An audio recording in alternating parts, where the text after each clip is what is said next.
Hello, everybody. Welcome to our third session out of 3 on raising awareness to the effects of alcohol and relating that to workplace well-being and inclusion strategies. In our first session, we spent a good amount of time raising awareness to the effects of alcohol on health and individuals and the global burden that this creates. In our second session, we did a guided inquiry into how alcohol is used in your workplace and workplace culture. And this is our final session out of 3, where we're going to share some tools and resources on how you can take action for a well-being culture that supports good mental health. I'm still in daily conversations with organizations who have put a lot of effort into mental well-being globally, and there is still a need for more. And so today I'm going to kick us off, and then I'll turn it over to Amy to talk a little bit more about some actions you can take that can support your well-being and inclusion strategies. And so we'll start us off with positive workplaces for mental health, and they often embrace 4 key components. First and foremost is your vision that requires a psychologically healthy workplace. Then that's followed by comprehensive strategies and policies that are sustainable. And this is the part I think where Amy's going to really support and share a little bit more about how health coaches can support sustainable behavior change over time at an employee, a workplace, and an organizational level. And thirdly, prevention and treatment referral services. There's a lot of opportunity in EAP support, employee assistance programs as well. Organizations are investing in greater business strategies that tackle organizational culture for changing demographics, for aging population, for various different health needs, for women's health, or whatever that might be. And really, these conversations that Amy and I have been meant to address the stigma, address these conversations around alcohol in the workplace with deep curiosity and deep compassion. If any of the questions that we shared are abrupt or feel abrasive to you, it's an opportunity just to really sit with and be an inquiry. And we're here to help facilitate these conversations as 2 people with experience with alcohol addiction, either personally or within our very close circle. As well, senior leadership needs to really be invested in modeling behaviors and really supporting a well-organized culture.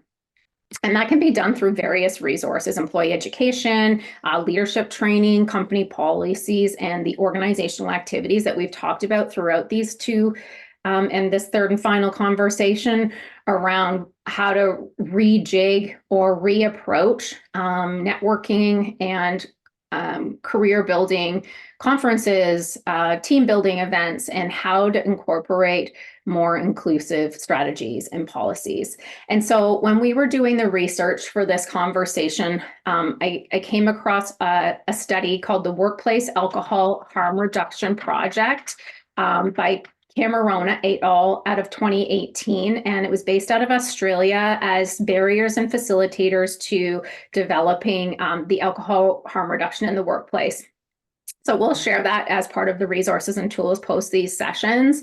And it had 5 phases that were really powerful around analysis, developing policies, employee awareness programs, supervisor training, and implementation, which is really key to referral pathways. So whether you're leveraging a coach, executive coaches, health coaches, or EAP support, having quick referral pathways is really important for uptake, acceptability, and sustainability. In addition, the way that the workplace can foster or mentally well culture or really continue to drive unhealthy behaviors is through social networks and managerial practices, physical conditions and working hours, which Amy touched on in our first conversation, supervision and policies, and then just the individual and societal norms around how a normative alcohol culture is. But we did learn in our first conversation that 50% of the global population does abstain from drinking alcohol. And so with this, there's always going to be barriers to overcome, which could include attitudes towards alcohol in the workplace, policy development, and creating greater awareness, really having those referral pathways be accessible and easy to access, as with all mental health supports, participation and equity, which Amy also touched on in the first conversation that we had, communication, and then the key part that we want to drive home today in this third and final conversation is around action.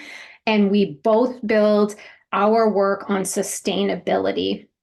So unless there is a sustainable action that can be taken, it may take time. However, our goal is to support awareness, have a shift in perspective, and then create behavior change from all of the information that we have shared.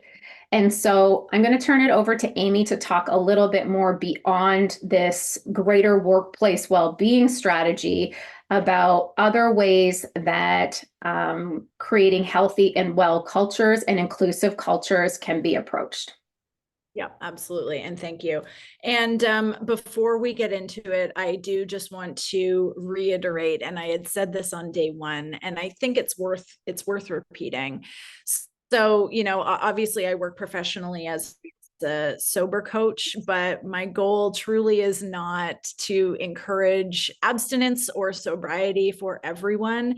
This really is about increasing awareness, providing accurate information and education to people so that they can, whether at the individual level or at the organizational level, make informed decisions that reduce harm and reduce risk and really promote and encourage well-being in a very holistic way. And that can be done through a variety of ways. And I think it's just worth reiterating that, because I know sometimes when there's talk about alcohol and kind of poking around and what that looks like, again, whether at the individual level or at the organizational level, it can feel uncomfortable or there can be resistance to that. And there are lots of ways that change can be made and harm and risk can be reduced. And hopefully through these conversations, we are starting to see what that could look like in your life, in your organizational life, and beyond. So obviously both Jocelyn and I are coaches. So we would love to really talk about coaching, as an extremely well-positioned industry and group of professionals to really support significant, lasting, and sustainable change when it comes to workplace wellness and inclusion as it relates to alcohol. So coaches like Jocelyn and myself really are equipped to not only provide the education to shift awareness and attitudes, which we know can be a barrier to change, but to also really support in the creation of sustainable policy and practice interventions that are bolstered by coaching both at the executive and employee levels. Coaching support at the individual and organizational level provides not only the education, but the potential for really key shifts in beliefs, attitudes, and behaviors. We have mountains of evidence that demonstrates the efficacy of both executive coaching and wellness coaching in the workplace, much of which has several interactions in the work of reducing alcohol-related harm in the workplace. For example, studies have demonstrated that wellness coaching in the workplace provides notable benefits to employees in key psychosocial areas, such as improved quality of life, a reduction in depressive symptoms, and a reduction in perceived levels of stress, which we know are all areas that are both related to and directly negatively impacted by alcohol. So coaching takes a very holistic approach to support the mental health and well-being of the whole individual, which has the capacity to reduce the need to look to alcohol in the first place, and subsequently positively impacts organizational health as well.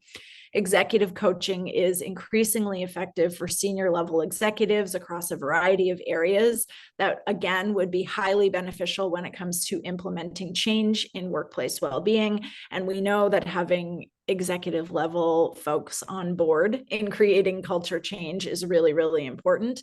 So areas that executive coaching is most impactful includes bolstering confidence, improved interpersonal skills, increased problem solving and decision-making skills, resiliency, organizational development, and work-life balance.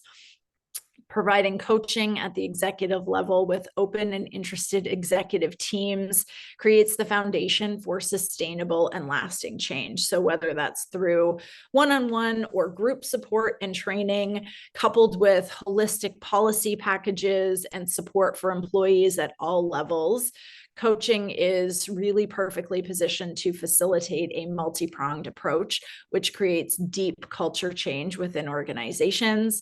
Coaching provides that sustainable, lasting change that improves the well-being and health of individuals and organizations. And if you are someone listening to this and you've been here all 30 days, awesome. We're so glad that you're here and engaging in this really important conversation.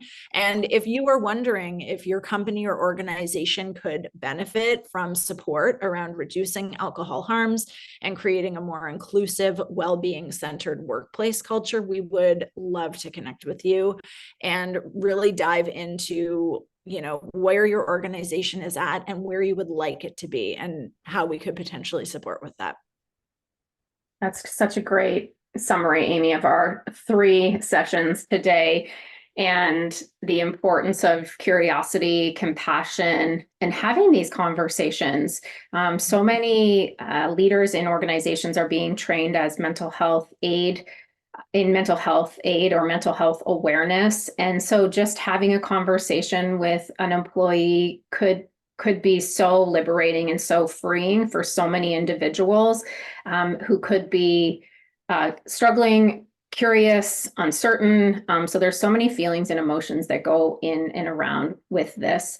And so this wraps up our 3-part series of raising awareness, helping shift perspectives, and giving you some tools to take action on how to continue to develop a healthy and well corporate culture or workplace culture and an inclusive culture that has everybody on the road to increased mental well-being, greater health, and more longevity and vitality. So thank you. I'm Jocelyn Pepe, fractional head of well-being and mental health researcher and coach. And we are really happy to have been able to be on this journey with you. And as Amy mentioned, please reach out at any time if you have any inquiries or questions from any of the conversations that we have had.